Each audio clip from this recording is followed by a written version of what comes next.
वालेकुम। मैं सैयद इम्तियाज़ साकिन मेरा आलम फ़िल्टर ईदगाह बहादुरपुरा। मेरी बेटी का नाम सैयदा कुलसुम। आज से 1.5 साल पहले मेरी बेटी का निकाह असलम नामी एक शख्स से हुआ जो मेरे ख़ानदान का ही बच्चा है। और बात ये हुई थी कि 2 महीने के बाद विदाई करेंगे, लेकिन बाद में बच्चा 2 महीने के बाद आके बोला कि बंदलागुड़े में मेरा घर है, घर बनाने के लिए थोड़ा अमाउंट होना। तो मैं अपने पूरे ख़ानदान वालों से बात कर बच्चे को एज ए हैंड लोन, जिसकी जितनी इस्तेताअत थी, एज ए हैंड लोन 3 महीने का टाइम लेकर 5,80,000 रुपये देने लगाया। मेरी गुंजाइश नहीं थी, लेकिन ख़ानदान का बच्चा है बोल के ये मदद कराए। और दूसरी बात, बच्चा बॉम्बे चले गया और बॉम्बे गए बाद 6 महीने के बाद अप्रूव नहीं हुआ। तो हम बॉम्बे जाके बात करें तो क्या बोल रहा, अब हमें ये रिश्ता नहीं रखना है, क्लोज़ कर देने का है। वो एक अलग बात है। और दूसरी बात यह है कि बच्चा क्या करा, बग़ैर इत्तला दिए बच्ची के नाम का हलफनामा तैयार करा। यह हलफनामा की फ़ोटो है। ये हलफनामा तैयार करा।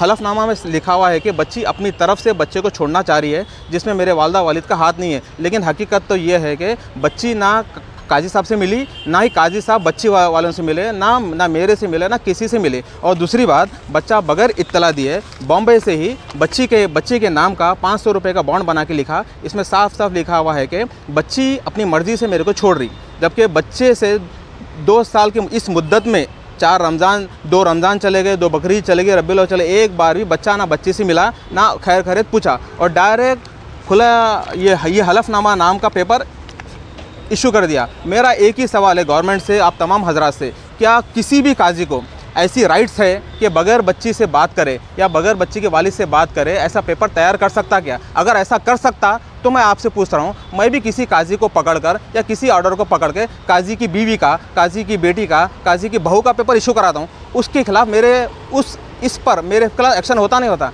जब काजी बगैर मेरे को इत्तला दिए मेरी बेटी का पेपर तैयार कर सकता, तो मैं काजी की बीवी का, काजी की बहन का, काजी की बेटी का मैं तैयार करता हूँ। क्या काजी को इसकी परमिशन है नहीं है? तो मैं गवर्नमेंट से अपील कर रहा हूँ, ऐसे काजियों के लिए कुछ ना कुछ कार्रवाई कीजिए, ताकि किसी भी एक्शन लेने से पहले 10 बार सोचें। और ये बॉन्ड को भी देखिए, ये बॉन्ड बच्ची के नाम पे ख़रीदा गया। ये बॉन्ड बच्ची के नाम पे ख़रीदा गया, बॉम्बे से ख़रीदा गया, जबकि बच्ची बॉम्बे में गई नहीं। और दूसरी बात यह है कि जो पैसा बच्चा लिया है एज ए हैंड लोन, बंदलागुड़े में घर है, वो घर बनाने के लिए लिया और ना ही दहेज के लिए लिया। मेरे को बच्चे से कोई शिकायत नहीं है।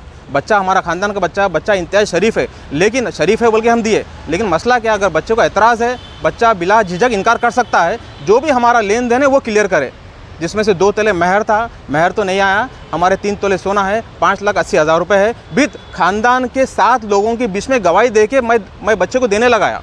बोले तो ख़ानदान के पूरे लोगों को जमा भी करता हूँ। बॉम्बे में भी हमारा ख़ानदान है, सबको मालूम है। ये हुई है शादी घर में हुई, विदाई नहीं हुई। विदाई होने के बाद वलीमा होने का ये वादा था।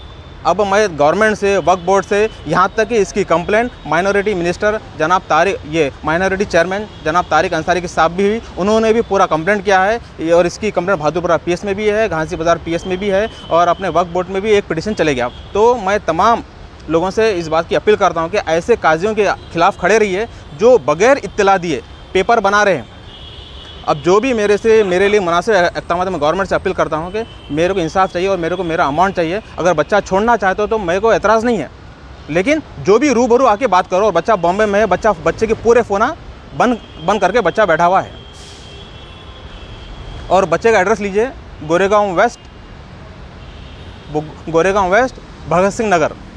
बच्चे का नाम है ये मोहम्मद असलम।